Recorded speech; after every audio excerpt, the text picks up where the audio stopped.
I'm live at ILTACON at the Gaylord in Maryland, and I'm with RSW, also known as Rachel Shield Williams, and she is the director of Client Intelligence, which is such a great title at Sidley. Not your first day on the job, 16 years, I think, at Sidley. Yeah, quickly approaching 17. 16 and a half now. So it's been an amazing adventure. I joined the firm when we were like 1,000 lawyers and 10 offices, and now we're rapidly approaching 2,400 lawyers, and I don't even know how many offices anymore. And not your first ILTACON, I take it. Oh, no. ILTA, as soon as I got out of marketing and joined knowledge management, the first thing I did was jump into ILTA head first. Talk to me a little bit about, and because I think people will be very interested to know, what does the director of client intelligence do? Because you come through the, business development, marketing, KM, and now here we are in the intelligence space. Tell us a little bit about that. It's actually really exciting. It's a culmination of everything I've done in my career. I'm responsible for the data elements related to clients, matter, and non-Sidley people, i.e. the people we have relationships with, and the data elements related to it. So, how do we define it? How do we use it? How does it used across the different systems? How do we leverage that information to understand our clients and our matters and the people that we work with, and use it consistently across the whole organization, whether it's accounting or KM or marketing? I think one of the most interesting things in our space today is who is we, right? That we has changed. We talked about that yesterday at the kickoff breakfast here at ILTA. The we is changing. Who is in that box? If it's a box of four, who are the four corners of the we that you're working with today? That was not who you worked with 2 and 3 and 4 years ago. So that is changing a little bit. Can you walk us through that landscape a little bit? Yeah, I would say the we represents, there's two sides to the we. There's the internal we and the external we. And the external we are our clients, our alumni, in those relationships. And then the internal we is the business of law and the practice of law, and the different elements that are within those four groups, if I had to group it nice and tight. The practice of law is interesting, but I'm more interested in the business of law with you. Yeah. Right? Because that's what's changing at an exponential rate. Tell us a little bit about what's changing business of law inside of Sidley these days. It's awesome. Yeah. The business of law has changed so much over the last 16 years, and it is so incredibly exciting.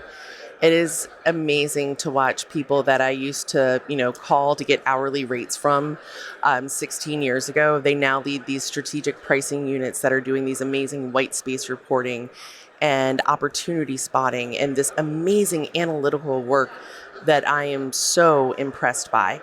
And just watching the evolution of how pricing has grown, the evolution of practice management, these functions that, it used to just be like, hey, help me do this very simple thing and then go away. Now they're becoming a larger part of the relationship.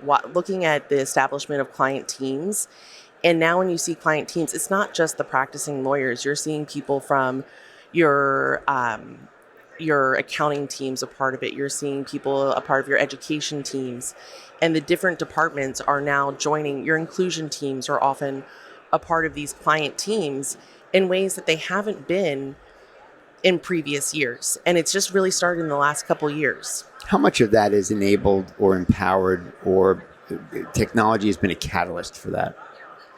I think technology is a huge catalyst. I think COVID fundamentally, there's a silver lining to every awful event in history. And the silver lining of COVID is it fundamentally changed the way that we worked.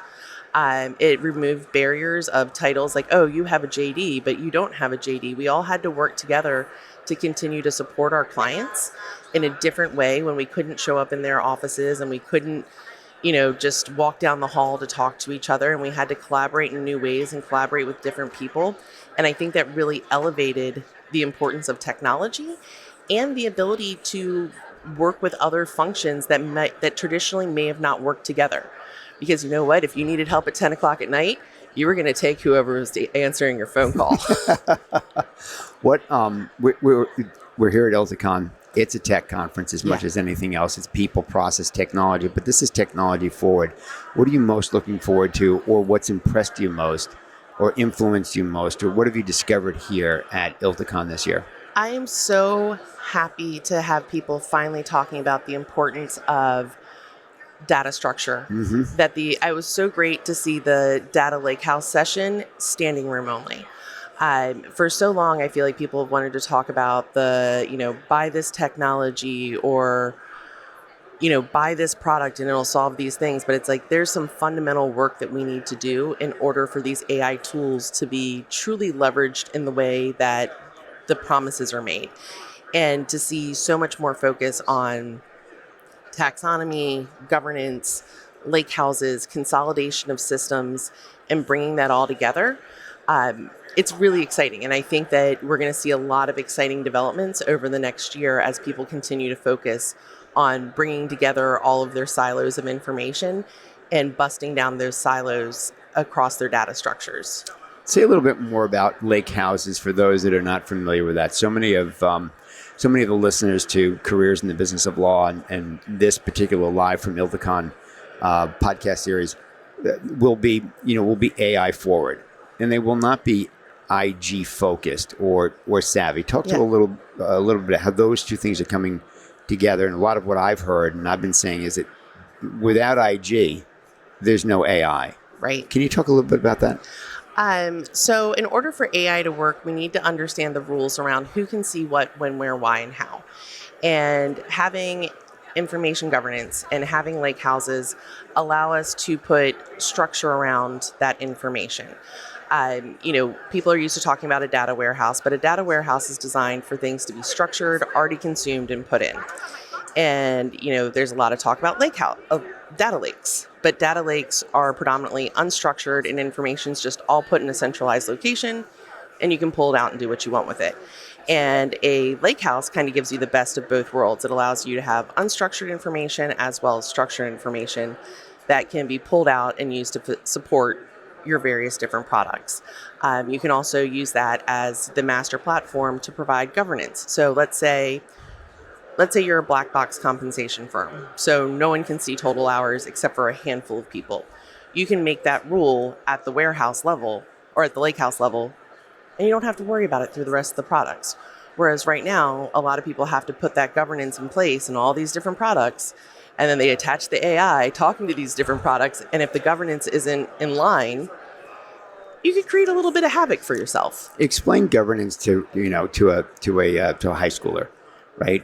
For those that don't know. Yeah. So if you're living in the AI world, right, or you're a practitioner and AI is making the invisible visible, you've got Harvey and Legora and Co-Counsel, and then you've got, the services firms. But why is governance important? Like, what goes into that? Governance? Security is a big part of it. Like, who has access to what data? So, and here, let me lead the witness a little bit here. So as I'm building these agents, right, as I'm learning how to build agents, it's 3 steps, it's 5 steps, it's 7 steps. Maybe it's out in the wild and on the web and I build an agent. Well, that's no big deal, right? Because I'm out and I'm using ChatGPT. But if I start to use Copilot, right, and I'm using firm data and I need access to firm data, I'm like, wait, who are you? Who are you that's accessing what? So that's where governance, I think, comes in. I think that's a little bit misunderstood. Can you just sort of break that down like a fraction? Yeah. So think about it as governance gives us guardrails. It allows us to creatively express ourselves in a way that still protects the firm. In a weird way, that's a big function of what marketing does in a big law firm. That's why we're so involved in the pitch process. We're here to help facilitate people expressing themselves, but keeping the guardrails and protecting the firm. And that is the underlying idea of governance and having that in your technology. I want people to have the freedom to explore and build, but I still want to protect the firm. I want to protect our clients, and I want to protect our proprietary information. And that's what I do. Who's your partner there inside the firm? Like, who are is it a triangle or is it a box? In terms of, we hear governance, risk, and compliance, and we hear security, IG, and e-discovery, and there's lots of triangles and lots of boxes. What's yours in client intelligence? I would say I spend a lot of time working with marketing, knowledge management, accounting. Um, yeah, conflicts. How could I forget about my favorite people in I conflicts? was waiting for Oh my conflicts. God, they're my favorite department. And the fun thing is, conflicts and marketing use so much of the same data, call it all the same things, but my friends in conflicts are worried about it at the time of ingestion and what that means at that exact moment. Whereas my friends in marketing care about it as the relationship evolves and what it means today. And it's a really interesting thing because it's been a great opportunity to clean data and understand more about how we talk about things over the years, like entity structure of an organization. People are like, well, I went to Conflicts and Conflicts gave us this list. I'm like, but that company came to us 5 years ago as a private company, and they did come to us because they wanted to become a public company. Yeah. So that working with Conflicts, I love them. They are such a wonderful repository of information. And my guiding principle from back when I was a junior marketer working on chamber submissions was I want to honor the time and information that There you lawyers go. give me. If you give me the information, I want to get it to as many people as possible and honor the time that you gave me. So people don't have to ask you again because everybody's busy and none of us want to be asked multiple times. 100%. So like, how can I honor that? And that's been like a guiding thought process of mine for the last decade and a half of my career. How big is the team that you're working with right now? Within the larger data and AI org, we're about 60 plus. So you're 60 plus. Those roles did not exist a number of years ago. No, and what's funny is we had the majority of it is not net new. They were in little pockets all over the organization. And our chief data AI officer, when they started the role, she came in and found these pockets of us all across the firm and have brought us together. And it's been amazing. I'm talking with I have a counterpart that's responsible for the accounting data. And her and I are just like, what is a client? And it sounds like such a silly question, but you can answer that question a lot of different ways. That's right. Or what does an hour mean? And, we could wax poetic probably for hours on what is an hour at a law firm. And it's been great to be able to work together and bringing people from outside of legal paired with people who are from the legal industry to start tackling these larger governance questions so we can be even more data driven and ultimately help drive revenue and deepen relationships with our clients. What's the tech that you're most excited about working with these days that didn't even exist 2 and 3 years ago? Honestly, I love ChatGPT. You do? Oh my God. Every day? Every day. Could you live without it? I don't think so. I couldn't. I mean, I went to the lake last week with my family. We go to North Carolina, and I usually take over dinner. And so I sent the text, and I was like, here's what I'm thinking for the menu. Everyone agrees. I go to ChatGPT. I say, here's the menu. Here's how many adults. Here's how many kids. What should my grocery list be? And no, I did not agree with the total grocery list because our family doesn't eat some of these things. But I edited it and I put it back together, and then I put it back in chat and I asked it to organize it by freezer section, refrigerator section, and produce section, and then just put everything else on the side. And it gave me my little grocery shopping list. So as I go to the grocery store that I've never been to in, northern North Carolina mountains, it didn't matter. I'd never been there. ChatGPT had me. I was like, in the refrigerator section, here's the list of things that I need to purchase from here. Tremendous time savings. Oh my God. What used to agonize me and take me 45 minutes to put together probably took me 10 minutes. And do you get to use it in the office as well? Yes, we do have a firm-wide license, and I love it. Last year, we did a series of interviews across the whole marketing department to understand how they were using technology and data, and we did somewhere close to 100 interviews with marketers. And so I did all the interviews, so I had all the notes, but I took all the notes and I put it in chat, and I said, can you just summarize these notes for me? And I agreed with the majority of the insights. Some of them I was like, don't totally agree with that. But so what I love about what you're saying right now is the HI with the AI, which is augmented intelligence, right? You're not, the human's still in the loop. Yeah. You're the human in the loop going wait, let me check this. Yeah. But it also saved you how many hours? Oh my God. And the thing is I was there, I did the interviews. I I know the subject matter of the information, but rather than me like laboring through all of this information, I put it in there and I read through it afterwards and I said, I agree or I disagree. I've been using it as we're evaluating our pitch process. I took a whole bunch of old pitches and I put it in there and I said, tell me the similarities of all of these proposals. And I knew what they were. I could see it. And I was like, yes, yes. I was like, that's not really a similarity. You're misunderstanding that. So it's one of those things that it's just work that I've always done. It's making it faster, and I'm still going to edit it the same way that I would edit work from an intern or I'd edit work from an analyst. That's right. I'm never going to take it as a complete project. I'm going to take it as an opportunity to work a little bit faster, work a little bit smarter. Here's what I find. I agree with everything you've just said, but here's the hidden nugget. Here's this golden nugget for me. At the end of every client call, or team call, I do a summary. I want to hear the summary. So give me my top 5 or my top 7 highlights and bullet points. Very often, more often than not, they'll be like, and so like you, I know what that is, and it's just faster to have it all printed out. But very often, there's a bullet point on there that I wasn't aware of. That was a highlight. I'm like, oh yes, that's right.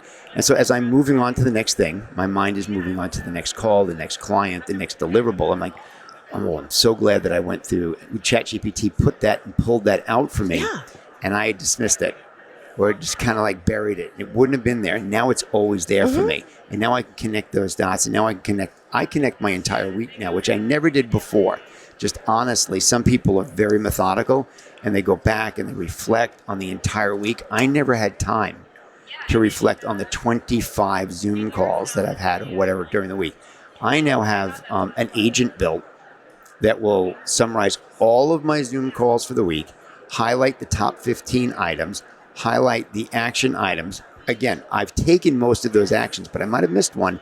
But I never had Friday at 3 o'clock free, where I had my report waiting for me just to skim. I'm now skimming a dashboard. I'm like, oh no, I forgot to call Rachel. I've got to get Rachel set up for this podcast. Mo, I didn't have that before. Yeah. It's like that extra little helper.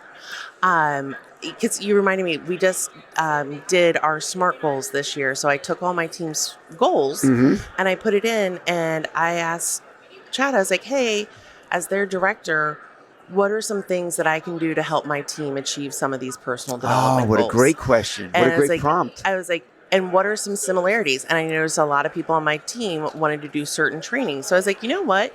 I'll take the time to go look for some trainings that are similar so everyone does the same training. Now, did you look for the training, or did you have Chat look for the training? I may have asked Chat to help me find the training. I love your candor. And it was great. And it allows me to be a little bit more proactive, like you were saying. And I love that idea. Now I'm like, I think I'm going to start asking Chat to look through my notes and my meetings. Because we take all of our notes in OneNote. And I think I'm going to ask it and be like, hey, what are my action items out of this? Because I really try desperately to keep Friday afternoons open so I can go through these things. Because in addition to everything we're doing at Sidley, I'm also the incoming president for LMA for next year. So we're in the process of conference planning. So I'm like, oh my gosh, that is so awesome. Thank you so much. Because I'm like, oh, I'm sure I'm missing things each week. So do you want my next hack? Absolutely. So I've tried to build some of my own agents, and I do get stuck. So when I built my last agent, I used Chat on my right, and my agent builder on my left. And I'm like, okay, I had Chat explain to me, and I did get stuck on a couple of the nuances. So I have somebody on my team who now builds that. So I now imagine the agent that I want, and I have somebody build it. This is the next agent. So here's my summary. I want that summary to go into Notebook LM. I want it to be a podcast so that when I get in the car and I'm heading off, I've got a 20-minute drive or 30-minute drive to point A or point B in the weekend. I can just listen to my summary. So I'm listening to not listening to myself, but here's the summary in a podcast of back and forth of here's what happened in the week. So here's the what happened in my week this week podcast that I listen, and I'm like, and now if I have an action item, last hack, I can sit there and I literally go to ChatGPT on my phone. I'm like, I'm just going to give you some word salad right now. Remind me to do the following, send a note to the following, and off. It's in my inbox waiting for me to then send to my team. the enormous number of hours that I'm so much more productive. And that's growth mindset as opposed to just productivity and efficiency, which we talked about at breakfast yesterday. Oh, yeah. The ability to now, just record your thoughts and then hey, chat, help me write an email for this. And you read the email and you're like, okay, Good I enough. agree, I disagree. And then you send it. It just helps me be so much more efficient and proactive, and the ability to be present. When I can't be present in a meeting or a call or something, I can still share my thoughts, my ideas without. So Southern, dyslexic, and went to Montessori school. So I am not, writing is not my natural comfort setting. And between Grammarly and voice to text and ChatGPT, I've become so much more comfortable writing and using voice to text and then editing from there. And to me, it allows me to be more present even when I can't be there, and I can still share my ideas even if I can't be on a call or join a meeting. RSM, RSW, Rachel Shield Williams. I have thoroughly enjoyed our exchange of ideas. I am so excited. I have long followed you on LinkedIn and joined some of the webinars on Thursday afternoons. And I'm so delighted you reached out. Thank you so much for having me. You're so welcome. This is just the highlight of my week. So thank you. This is great. By the way, do you know Jim Welton by any chance? Yes, I do. Would you please tell him, in case he's not listening, would you please tell him I say hello? Jim and I go way, way back. I will absolutely. I'm in Chicago in a couple weeks, and I will darken his doorstep and say hello on your behalf. He will. His eyes will go wide open and go like, "What happened? Tell me more." Rach, thank you so much. Thank you. Be well and enjoy. If you enjoyed this show, be sure to give us a like and subscribe on Apple Podcasts, Spotify, or anywhere else you get your shows. And if you want to take your career from now to next, never eat alone.